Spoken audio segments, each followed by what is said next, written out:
Hello students, आज हम लोग क्लास 10th में चैप्टर 2 अम्ल क्षारक तथा लवण पढ़ने वाले हैं। इससे पहले वाले वीडियो में हम लोगों ने अम्ल किसे कहते हैं, लवण किसे कहते हैं, क्षारक किसे कहते हैं, ये सब के ऊपर चर्चा कर चुके हैं।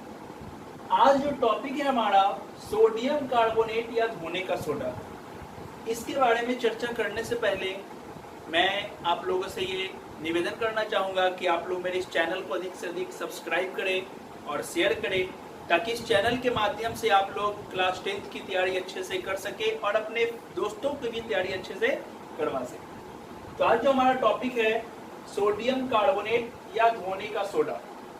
सोडियम कार्बोनेट को ही धोने का सोडा कहते हैं। इससे पहले हमने क्या पढ़ा था, खाने का सोडा।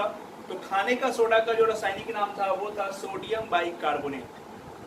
तो खाने का सोडा का अनुसूत्र क्या होता था, NaHCO3, और धोने का सोडा का अनुसूत्र क्या होता है, Na2CO3 10H2O। इसे अमोनिया सोडा विधि या साल्वे विधि के द्वारा तैयार किया जाता है। किसे?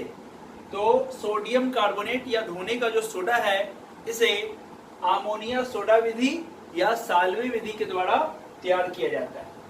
इस विधि में क्या होता है उसके बारे में एक डेफिनेशन लिखिएगा। हाँ, खाने का जो सोडा था, जो लास्ट वीडियो में हमने पढ़ा है कि खाने का जो सोडा है उसे भी अमोनिया सोडा विधि के द्वारा ही तैयार किया जाता है।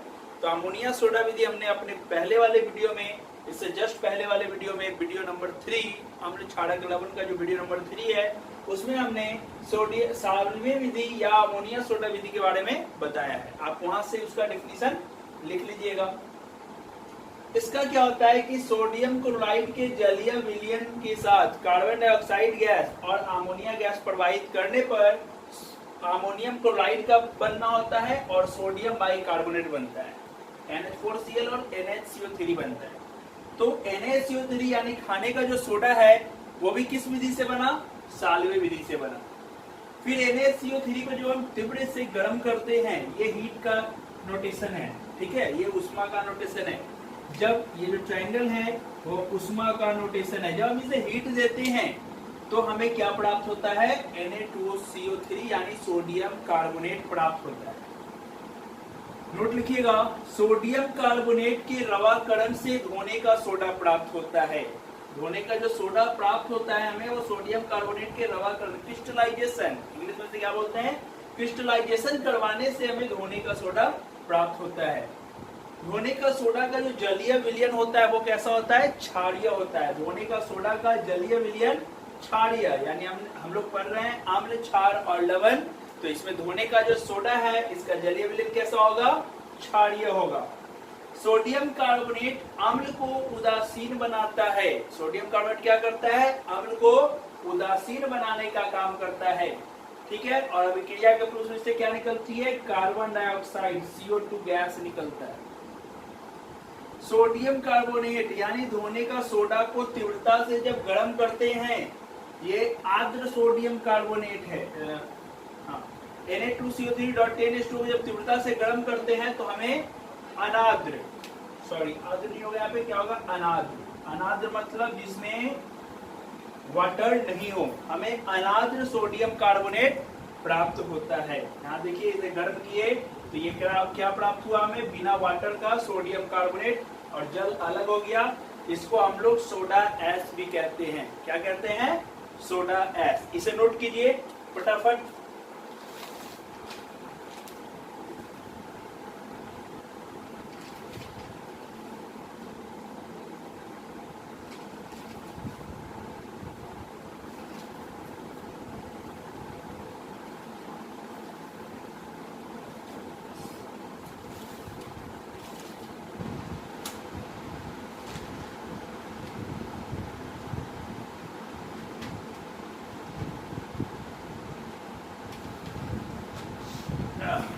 लिख लिए, इसको भी डाल देते हैं।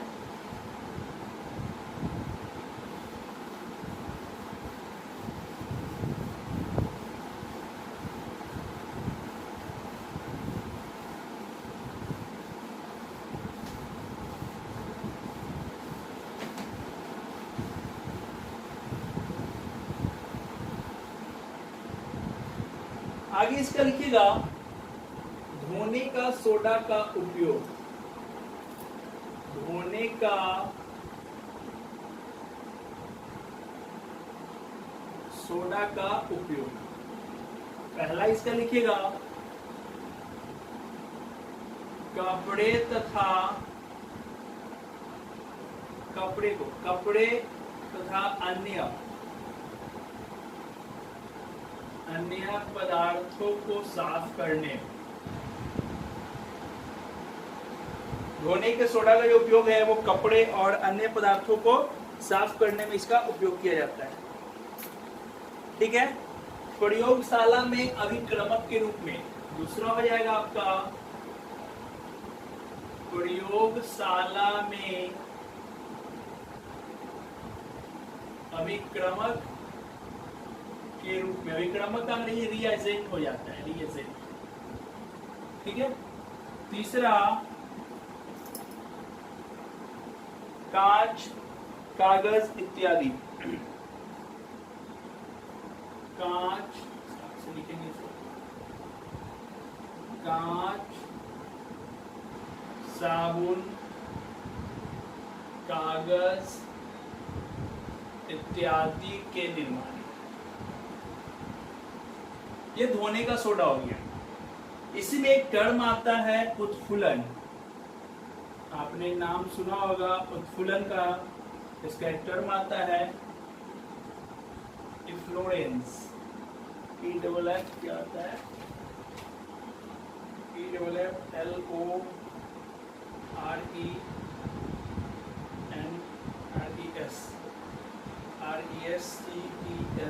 इफ्लोरेंस। इसमें क्या होता है कि जब धोने का सोडा Na2CO3.10H2O, धोने का सोडा को हवा में, इसका डेफिनेशन लिख लीजिएगा, हवा में खुला छोड़ने पर सोडियम कार्बोनेट मोनोहाइड्रेट, इसका नाम क्या हो गया? Sodium carbonate monohydrate. ठीक है, जो धोने का सोडा को हवा में खुला छोड़ने पर सोडियम कार्बोनेट मोनोहाइड्रेट का निर्माण होना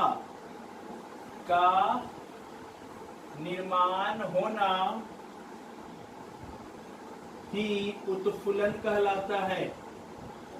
उत्फुलन या इफ्लोरेसेंस कहलाता है।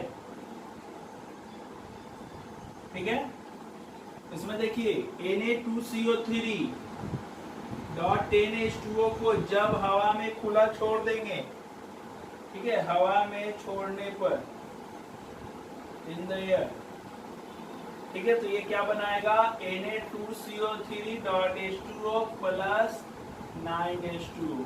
ठीक है, ये हो गया सोडियम कार्बोनेट मोनोहाइड्रेट। नोट कीजिए फटाफट इसको।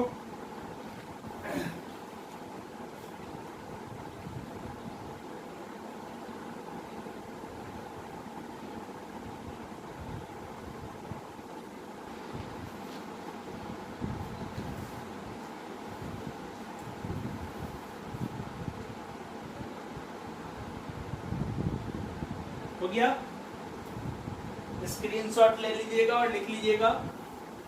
हम ऐसे पर्याप्त समय दे रहे हैं, ऐसे समय आप लोगों को ज्यादा लग जाएगा। तो धोने का सोडा हो गया। इससे पहले हम लोग खाने के सोडा के बारे में पढ़ चुके हैं, उसका उपयोग पढ़ चुके हैं। उसी में एक टर्म आ गया धोने का सोडा में उत्फुलन, उसके बारे में भी हम लोगों ने पढ़ लिया। तो आगे हम लोग आज पढ़ेंगे विरंजक चूर्ण। क्या पढ़ेंगे? विरंजक चूर्ण। इसको अंग्रेजी में बोलेंगे ब्लीचिंग पाउडर। ब्लीचिंग पाउडर आजकल बहुत ज्यादा इस्तेमाल हो रहा है। ब्लीचिंग पाउडर शहरों की साफ सफाई करने में ब्लीचिंग पाउडर का इस्तेमाल हो रहा है।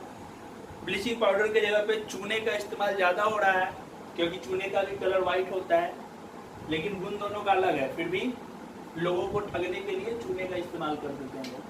तो विरंजक चूर्ण में पढ़ेंगे हम लोग। इसका जो फॉर्मूला होता है CaOClCl। ठीक है, विरंजक चूर्ण का फॉर्मूला हो गया CaOCl, या इसको कहीं कहीं पे ये भी देखोगे आप CaOCl2। ठीक है, तो इसको कैसे बनाते हैं, लिखेंगे जब नहीं, शुष्क बुझे हुए चूने, शुष्क बुझे हुए चूने, इसका फॉर्मूला आता है CaOH2। शुष्क बुझे हुए चूने को 40 डिग्री सेल्सियस उष्मा, 40 डिग्री सेल्सियस उष्मा पर गर्म करने पर, जब कैल्शियम हाइड्रोक्साइड शुष्क बुझे हुए चूने को 40 डिग्री सेल्सियस उष्मा पर गर्म करेंगे, ठीक है, गर्म करने पर, गर्म कर उस पर क्लोरीन गैस प्रवाहित करने से विरंजक चूर्ण का निर्माण होता है। अगर आप रिएक्शन याद कर लेते हो तो इतना सारा याद करने की जरूरत नहीं है, तुरंत आपको ये चीज याद हो जाएगा। जैसे यहाँ पे हमने लिया कैल्शियम हाइड्रोक्साइड, इसको जब क्लोरीन गैस के साथ 40 डिग्री सेल्सियस पे गर्म करेंगे तो हमें क्या प्राप्त होगा, CaOCl Cl प्लस H2O, यानी हमें क्या प्राप्त हुआ, विरंजक चूर्ण, ब्लीचिंग पाउडर। ठीक है, इसका गुण लिखेंगे, यह सफेद चूर्ण होता है, कलर कैसा होता है, सफेद चूर्ण, सफेद चूर्ण होता है जिससे क्लोरीन की गंध जिससे क्लोरीन की गंध आती है। विरंजक चूर्ण से कैसी गंध आती है, तो क्लोरीन की गंध आती है। ठीक है, इसका उपयोग लिखेंगे, उपयोग में पहला लिखेगा, पहला आप लोग लिख लीजिएगा, बोल देते हैं, कागज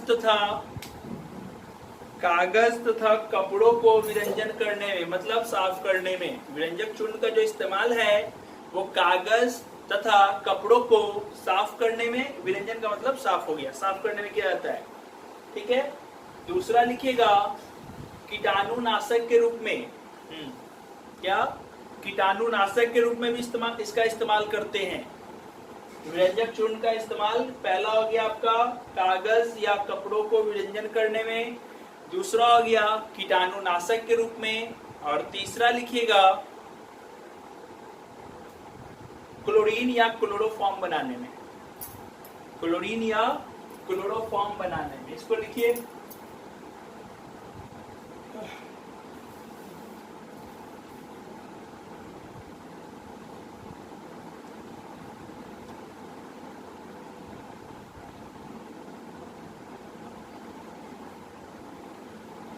लिख लीजिए फटाक से।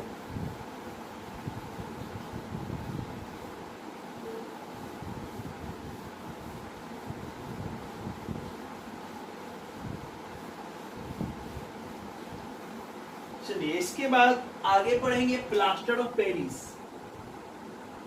सारा चीज हमारे दैनिक जीवन में, जितने भी हम लोग आज टॉपिक पढ़ रहे हैं, ये सब हमारे दैनिक जीवन में इस्तेमाल होता है। विरंजक चूर्ण हो, खाने का सोडा हमारे घर में इस्तेमाल होता है, धोने का सोडा घर में इस्तेमाल करते हैं, हर रोज करते हैं। प्लास्टर ऑफ पेरिस का इस्तेमाल हमारे जीवन में हर रोज है, किसी न किसी रूप में, पुट्टी के रूप में, चूना करने के रूप में, या टूटी हुई हड्डियों को जोड़ने के लिए, है ना। तो उसी के बारे में पढ़ेंगे, plaster of Paris, plaster of Paris. Next कुछ भी पॉइंट हो नेक्स्ट कर लीजिएगा। प्लास्टर ऑफ पेरिस जो है, POP इसको शॉर्ट में बोलते हैं, प्लास्टर ऑफ पेरिस।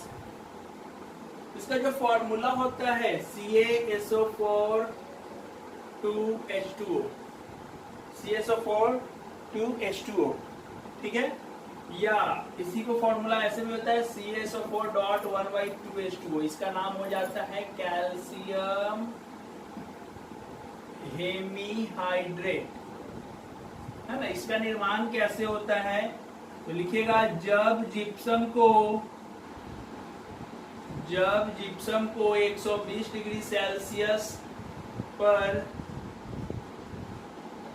गर्म करते हैं तो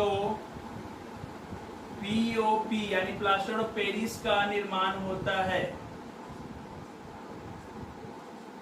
जब जिप्सम को 120 डिग्री सेल्सियस पर गर्म करेंगे, ठीक है, तो यह क्या बनाता है? Plaster of Paris. जिप्सम का जो सूत्र होता है CaSO4.2H2O, है ना। इसको जब 120 डिग्री सेल्सियस पे गर्म करेंगे तो हमारा क्या बनाएगा? CaSO4 plus 2H2O।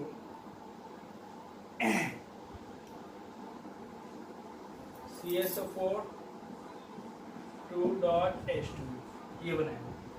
जिप्सम को जब 120 डिग्री सेल्सियस पर गर्म करेंगे तो ये बनाएगा, ठीक है। और यदि जिप्सम को, एक मिनट अगला लिख लीजिएगा, यदि जिप्सम को 40 डिग्री सेल्सियस पर गर्म करते हैं तो कैल्शियम सल्फेट का निर्माण होगा।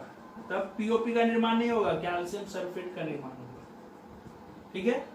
और कैल्शियम सल्फेट जो है उभयधर्मीय, मतलब दोबारा अपने रूप में नहीं वापस आ सकता है, लेकिन जब हम लोग इसको चाहेंगे तो फिर से हम जिप्सम बना सकते हैं। जिप्सम मतलब सूख जाना। जैसे जो प्लास्टर ऑफ पेरिस जो होता है, ठीक है, प्लास्टर ऑफ पेरिस जो होता है ये सूख करके जिप्सम का ही रूप धरता है, जो टाइट हो जाता है ना। इसका उपयोग लिख लेंगे। पहला, मूर्ति के निर्माण में, मूर्ति जो बनता है उसमें इसका उपयोग करते हैं। दूसरा, शल्य चिकित्सा में, शल्य मतलब हड्डी का इलाज, शल्य चिकित्सा में टूटी हड्डियों को जोड़ने में, ठीक है। तो ये आज जो हम लोग पढ़े हैं सारा चैप्टर 2 का सारा टॉपिक पढ़ चुके हैं। एक टॉपिक और बचा हुआ है, प्रस्वेद लवण, प्रस्वेद लवण, ठीक है। तो ये बहुत आसान है। जब हम लोग वायु में जब हम लवण को खुला छोड़ देते हैं, लवण यानी कह सकते हैं हमारे घर में नमक भी है, नमक को जो वायु में खुला छोड़ देते हैं तो क्या होता है? वो पसीजने लगता है। तो पसीजना ही क्या कहलाता है? प्रस्वेद लवण, ठीक है। तो ये भी हो गया। तो आज तक जो हम लोगों ने जो पढ़ा, हमारा अभी तक 7th वीडियो है क्लास 10th के ऊपर। तो 7th वीडियो में हम लोगों ने अभी तक जो भी पढ़ा है, पहला चैप्टर पढ़े रासायनिक अभिक्रिया एवं समीकरण, दूसरा चैप्टर पढ़े अम्ल क्षारक तथा लवण, और दूसरा चैप्टर का ये 4था वीडियो है ना। तो अभी तक जो भी पढ़ाया है हमने, उसमें अगर किसी प्रकार की कोई प्रॉब्लम है तो आप मेरे कमेंट बॉक्स में पूछ सकते हैं, मैं उसको और अच्छे से डील करूंगा इस चैप्टर को। और इस वीडियो को ज़्यादा से ज़्यादा शेयर कीजिए ताकि इस लॉकडाउन में, या लॉकडाउन हो या ना हो, अभी तो लॉकडाउन है, आगे के लोग जो भी हैं वो इस वीडियो के माध्यम से क्लास 10th की अच्छी तैयारी कर सकते हैं। धन्यवाद।